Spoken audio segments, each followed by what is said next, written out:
ಹಳೆಯ ಚಿನ್ನದ ಒಡವೆನ ಅಧಿಕ ಬೆಲೆಗೆ ಮಾರಬೇಕೆ ಅಂದ್ರೆ ಆಟಿಕಾಗೆ ಕಾಲ್ ಮಾಡಿ 8803000300. Attica gold company. DK Shivakumar cabinet ಸೇರೋಕೆ ಜೋರಾಯ್ತು ಪೈಪೋಟಿ. ವಲಸಿಗ ಶಾಸಕರಿಗೆ ಅವಕಾಶ ಕೊಡ್ತಾರಾ ಡಿಕೆ ಶಿವಕುಮಾರ್? ಪಕ್ಷಕ್ಕೆ ಸೇರ್ಪಡೆ ಮಾಡಿಕೊಳ್ಳುವಾಗ ಭರವಸೆ ಕೊಟ್ಟಿರುವಂತ ಬಂಡೆ. ಹೀಗಾಗಿ ಡಿಕೆ ಶಿವಕುಮಾರ್ ಕ್ಯಾಬಿನೆಟ್ ಸೇರೋದಕ್ಕೆ ಅಂತ ಈಗ ಪೈಪೋಟಿ ಜೋರಾಗಿನೇ ನಡೀತಾ ಇದೆ.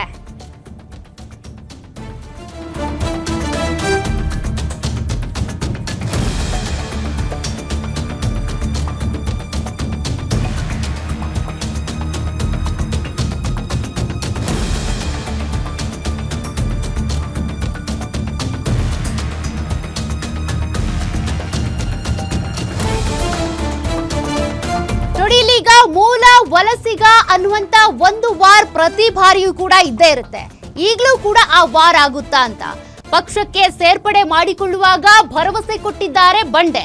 ಹಾಗಾಗಿ ಬೇರೆ ಪಕ್ಷದಿಂದ ಕಾಂಗ್ರೆಸ್ಗೆ ಬಂದವರಿಗೆ ಅವಕಾಶ ಕೊಡ್ತಾರಾ? ಜೆಡಿಎಸ್ ಬಿಜೆಪಿಯಿಂದ ಹೊರಬಂದು ಕೈ ಹಿಡಿದಿದ್ದಂತ ಶಾಸಕರಿಗೆ ಹಾಗಾದ್ರೆ ಅಭಯ ಕೊಡ್ತಾರಾ? ಡಿಕೆ ಶಿವಕುಮಾರ್ ಕೊಟ್ಟ ಅಭಯದಂತೆ ನಡ್ಕೊಳ್ತಾರಾ ಅಂತ ಜೆಡಿಎಸ್ನ ಗುಬ್ಬಿ ಶ್ರೀನಿವಾಸ್, ಶಿವಲಿಂಗೇಗೌಡ, NH ಕೋನರೆಡ್ಡಿ, ಬಿಜೆಪಿಯಿಂದ ಬಂದ ಲಕ್ಷ್ಮಣ ಸವದಿ, NY ಗೋಪಾಲಕೃಷ್ಣ ಇವರಿಗೆ ಹಾಗಾದ್ರೆ ಮಂತ್ರಿಗಿರಿ ಪಟ್ಟ ಸಿಗುತ್ತಾ? 5 ಜನಕ್ಕೂ ಸಂಪುಟದಲ್ಲಿ ಅವಕಾಶ ಮಾಡಿಕೊಡ್ತಾರಾ? DCM ಆಗಿದ್ದಂತ, ಆಗ DCM ಆಗಿದ್ರು, ಆಗ ಪಕ್ಷಕ್ಕೆ ಸೇರ್ಪಡೆ ಮಾಡಿಕೊಳ್ಳುವಂತ ಸಂದರ್ಭದಲ್ಲಿ ಅವರಿಗೆಲ್ಲ ಭರವಸೆ ಕೊಟ್ಟಿದ್ರು, ಮುಂದೆ ಸ್ಥಾನಮಾನ ಕೊಡ್ತೀನಿ, ಮಂತ್ರಿಗಿರಿ ಕೊಡ್ತೀನಿ ಅಂತ. ಈಗ ಅವರೇ CM, ಹಾಗಾಗಿ ಅವರ ಸಂಪುಟದಲ್ಲಿ ಅವಕಾಶ ಕೊಡ್ತಾರಾ?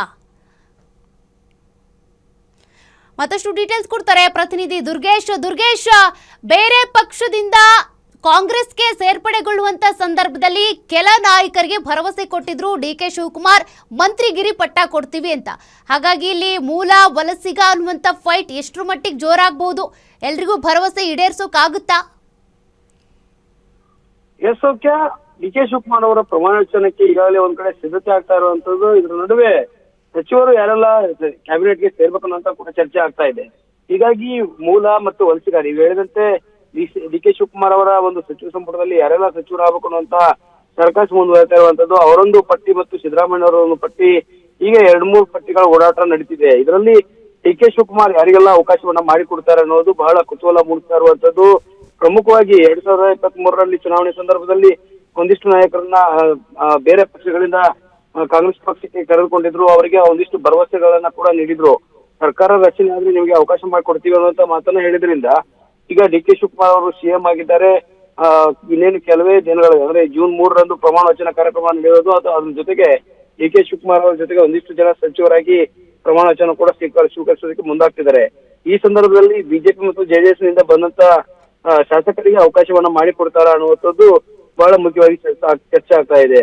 ಪ್ರಮುಖವಾಗಿ CM ಸಿದ್ದರಾಮಯ್ಯ ಆಗಿದ್ದಂತ ಸಂದರ್ಭದಲ್ಲಿ ಆಪ್ತರಾಗಿರುವಂತಹ ಶಿವಲಿಂಗೇಗೌಡರು ಕೂಡ ಕ್ಯಾಬಿನೆಟ್ ನಲ್ಲಿ ಸೇರೋದಕ್ಕೆ ಓಡಾಡ್ತಾ ಇದ್ರು, ಹೈಕಮಾಂಡ್ ಮೂಲಕ ಲಾಬಿ ನಡೆಸ್ತಾ ಇದ್ರು. ಜೊತೆಗೆ ಡಿಕೆ ಶಿವಕುಮಾರ್ ಅವರ ಅತ್ಯಾಪ್ತರಾಗಿರುವಂತಹ ಗುಬ್ಬಿ ಶ್ರೀನಿವಾಸ್ ಕೂಡ ಸಚಿವ ಸಂಪುಟ ಸೇರೋದಕ್ಕೆ ಹೋರಾಟವನ್ನು ನಡೆಸಿದ್ರು. ಇತ್ತ NH ಕೋನರೆಡ್ಡಿ ಕೂಡ JDS ಪಕ್ಷದಿಂದ ಕಾಂಗ್ರೆಸ್ ಪಕ್ಷಕ್ಕೆ ಬಂದಿರುವಂತದ್ದು. ಧಾರವಾಡ ನವಲಗುಂದ ಸ್ಪರ್ಧೆ ಮಾಡುತ್ತದೆ NH ಕೋನರೆಡ್ಡಿ ಅವ್ರಿಗೂ ಕೂಡ ಒಂದಿಷ್ಟು ಭರವಸೆಯನ್ನು ನೀಡಲಾಗಿದೆ ಅನ್ನುವಂಥದ್ದು. ಜೊತೆಗೆ ಬಿಜೆಪಿಯಿಂದ ಬಂದಂತಹ ಲಕ್ಷ್ಮಣ ಸವದಿ, ಮಾಜಿ DCM ಮತ್ತು NY ಗೋಪಾಲಕೃಷ್ಣ ಅವರು ಕೂಡ ಕಾಂಗ್ರೆಸ್ ಪಕ್ಷವನ್ನು ಸೇರ್ಪಡೆಯಾಗಿದ್ದಾರೆ. ಪ್ರಮುಖವಾಗಿ ಬೆಳಗಾವಿಗೆ ಪ್ರಾತಿನಿಧ್ಯವನ್ನು ಕೊಡುವ ನಿಟ್ಟಿನಲ್ಲಿ ಲಕ್ಷ್ಮಣ ಸವದಿ ಅವರಿಗೆ ಸಚಿವ ಸ್ಥಾನ ಸಿಗತ್ತೆ ಅನ್ನುವಂತ ಲೆಕ್ಕಾಚಾರ ಇರುವಂತದ್ದು.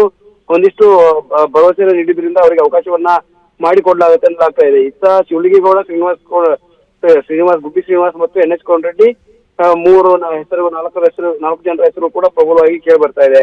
ಹೀಗಾಗಿ ಯಾರಿಗೆಲ್ಲ ಅವಕಾಶವನ್ನ ಮಾಡಿಕೊಡ್ತಾರೆ ಅನ್ನೋದನ್ನ ಕಾದು ನೋಡ್ಬೇಕಾಗುತ್ತೆ. ಸೌಖ್ಯ, ಥ್ಯಾಂಕ್ ಯು ದುರ್ಗೇಶ್ ಡೀಟೇಲ್ಸ್ಗೆ.